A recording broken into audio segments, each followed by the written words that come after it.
La residenza del Re Fosco a Savorniano era un posto speciale, da cui si poteva godere un'incantevole vista sulle colline circostanti.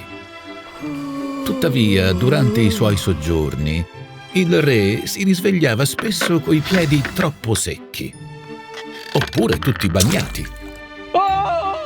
Ne era colpevole il Torre, capriccioso torrente dagli umori altalenanti, che rendeva le terre paludose e infestate di sterpelli. Il problema del re giunse alle orecchie di Giovanni Sbuelz, colto uomo d'affari, appassionato d'agronomia e viticoltura, dal forte carisma e capace di sognare così in grande da meritarsi il soprannome di Sire. Grazie alla sua nobile sensibilità, il Sire comprese subito il problema del collega sovrano.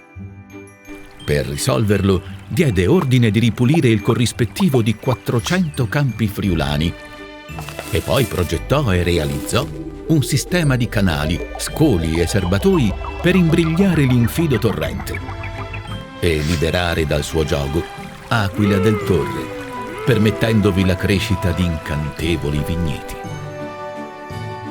Fu così che il Sire creò le condizioni perfette per il Re Fosco, che sempre gli fu grato per quell'ambiente ideale ove prosperare ed esprimere, generazione dopo generazione, le proprie migliori qualità.